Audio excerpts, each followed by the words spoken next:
Welcome to ஊருவது அறிவு. இந்த வீடியோவில் நம்ம சால்ட் எக்ஸாம்பிள் ப்ராப்ளம் 5 பார்க்க போகிறோம். இதில் என்ன கொடுத்துருக்காங்கன்னு பாருங்கள். ஃப்ளாட் பிளேட்டு அதோட ஏரியா வந்து 1.5 × 10⁶ mm² கொடுத்துட்டாங்க. இந்த பிளேட்டை வந்து புல் பண்ணிகிட்டு இருக்காங்க. என்ன ஸ்பீட்லன்னு பார்த்தீங்கன்னா 0.4 m/s ஸ்பீடில் புல் ஆகிட்டுருக்கு. அது வந்து இன்னொரு பிளேட்டுக்கு ரிலேட்டிவாக இருக்குன்னு சொல்கிறாங்க. ஸோ இந்த ரிலேட்டிவ்ன்ற வேர்டில் நம்ம என்ன அண்டர்ஸ்டாண்ட் பண்ணிக்கலாம்னா, இந்த 0.4 அப்படின்றது வந்து du அப்படின்னு நம்ம அசியூம் பண்ணியிருக்கலாம். அது சேஞ்ச் ஆஃப் வெலாசிட்டி ஒரு பிளேட்டுக்கும் இன்னொரு பிளேட்டுக்கும். அடுத்தது பார்த்திங்கன்னா 2 பிளேட்டுக்கும் உள்ள டிஸ்டன்ஸ் வந்து 0.15 mm அப்படின்னு கொடுத்துட்டாங்க. என்ன கண்டுபிடிக்க சொல்கிறாங்கன்னு பார்த்தீங்கன்னா, ஃபோர்ஸும் பவரும் கண்டுபிடிக்க சொல்கிறாங்க. இப்போ இந்த பிளேட் வந்து மூவ் ஆகிட்டு இருக்கு இல்லைங்களா, அது மூவ் பண்ணுறதுக்கு எவ்வளோ ஃபோர்ஸ் தேவை, எவ்வளோ பவர் தேவை அப்படின்னு கண்டுபிடிக்க சொல்கிறாங்க.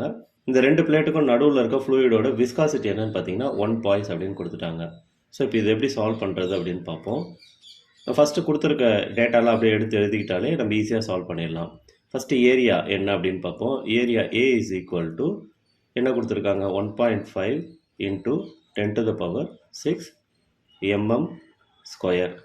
ஸோ எஸ்ஐ யூனிட்டில் எப்பவுமே கன்வெர்ட் பண்ணி எழுதுறது நல்லது. இஸ் ஈக்குவல் டு 1.5 × 10⁶ mm மீட்டராக கன்வெர்ட் பண்ணால் இன்ட்டு 10⁻³ போடணும், -3 போடணும், -3 மீட்டர். எம்எம்முக்கு அப்படியே மீட்ரு 10⁻³ மீட்டர் போட்டு ஹோல் ஸ்கொயர் மறந்துடக்கூடாது, ஹோல் ஸ்கொயர் போட்டுக்கோங்க, ஈஸியாக இருக்கும். So is equal to 1.5 × 10⁶ × 10⁻³ whole square போட்டிங்கன்னா 10⁻⁻6 மீட்டர்². ஸோ இது ரெண்டு கேன்சல் ஆகிடும். ஸோ அப்போது ஏரியா என்னன்னு பார்த்தீங்கன்னா A is equal to 1.5 metre. அடுத்தது relative speed or relative velocity என்ன கொடுத்துருக்காங்கன்னு பார்த்தீங்கன்னா du is equal to 0.4 m/s. இது டேரெக்டாக எஸ்ஐ யூனிட்டில் இருக்குது. அடுத்தது பார்த்திங்கன்னா distance between the plate dy என்ன கொடுத்துருக்காங்கன்னு பார்த்தீங்கன்னா 0.15 mmன்னு கொடுத்துருக்காங்க. இதை மீட்டரில் கன்வெர்ட் பண்ணோன்னா 0.15 × 10⁻³ மீட்டர். அடுத்து பார்த்திங்கன்னா விஸ்காசிட்டி, டைனமிக் விஸ்காசிட்டின்னு சொல்லுவாங்க. Mu is equal to 1 poise. இப்போ இந்த 1 poise நம்ம எஸ்ஐ யூனிட்டில் கன்வெர்ட் பண்ணி எழுதணும்னா 1/10 Nm/m². ஸோ நம்ம இப்போ சால்வ் பண்ணுறதுக்கு என்ன ஃபார்முலா யூஸ் பண்ணணும்னு பார்த்தீங்கன்னா நம்மளுக்கே தெரியும். Tau is equal to mu into du/dy. இந்த ஃபார்முலா தான் யூஸ் பண்ணணும்.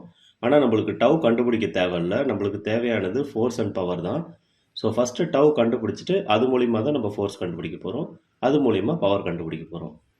ஸோ இதை சப்ஸ்டியூட் பண்ணிங்கன்னா என்ன வரும்னு பார்த்தீங்கன்னா 1/10 poise இன்ட்டு duன்றது relative velocity 0.4 m/s divided by dyன்றது டிஸ்டன்ஸு 0.15 × 10⁻⁻3.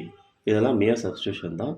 இதை சால்வ் பண்ணிங்கன்னா என்ன ஆன்சர் கிடைக்கும்னு பார்த்தீங்கன்னா 266.66 Nm/m² அப்படின்னு டவ் கிடைக்கும்.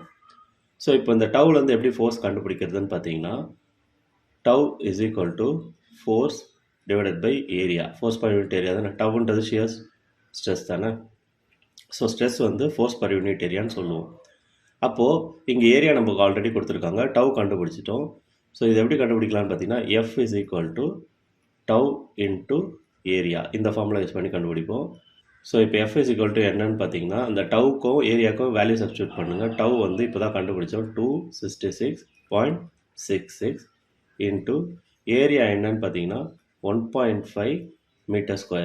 ஸோ இது சால்வ் பண்ணிங்கன்னா என்ன வேல்யூ கிடைக்கும்னு பார்த்தீங்கன்னா 400 N.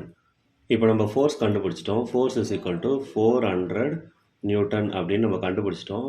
நம்மளுக்கு ஆல்ரெடி வந்து velocity, relative velocity du is equal to 0.4 m/s கொடுத்துருந்தாங்க. இப்போ என்ன இன்னொன்று கண்டுபிடிக்க சொல்கிறாங்கன்னா பவர் கண்டுபிடிக்க சொல்கிறாங்க.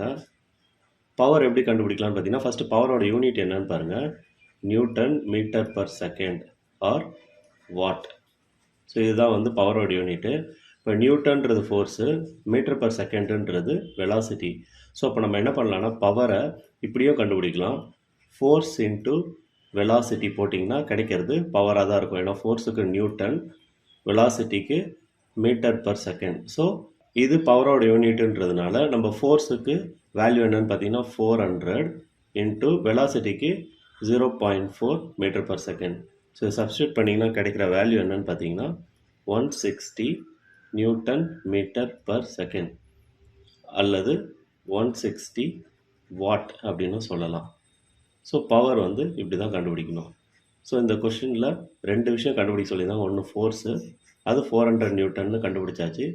பவரு 160 வாட்னு கண்டுபிடிச்சாச்சு. இங்கே நம்ம என்ன புரிஞ்சுக்கிட்டோம்னு பார்த்தீங்கன்னா, ஒரு வெலாசிட்டிக்கும் இன்னொரு வெலாசிட்டிக்கும் டிஃப்ரென்ஸ் தான் கண்டுபிடிக்கணும். ஒன்று ஃபிக்ஸட்னு கொடுத்துருப்பாங்க, இன்னொன்று மூவிங் கொடுத்துருப்பாங்க, டிஃப்ரென்ஸ் எடுத்துக்கும். ஆனால் இங்கே வந்து ரிலேட்டிவ்னு கொடுத்துட்டாங்க டேரெக்டாகவே. ஸோ டேரெக்டாக இதை டியூன்னு எடுத்துக்கலாம். இது ஒன்று அண்டர்ஸ்டாண்ட் பண்ணிக்கணும். அடுத்தது கன்வர்ஷன்லாம் ஞாபகம் வச்சுக்கோங்க. எம்எம்மில் இருக்கிறதுலாம் நம்ம வந்து மீட்டரில் மாற்றணும். எதுக்காக எல்லாரும் எஸ்ஐ யூனிட்டில் மாற்றணும்னா, ஸ்டாண்டர்டாக எஸ்ஐ யூனிட்டில் மாற்றினா தான் ஆன்சர் கரெக்டாக வரும். இங்கே பாய்ஸில் கொடுத்துருந்தாங்க, அதையும் எஸ்ஐ யூனிட்டில் மாற்றிக்கிட்டோம்.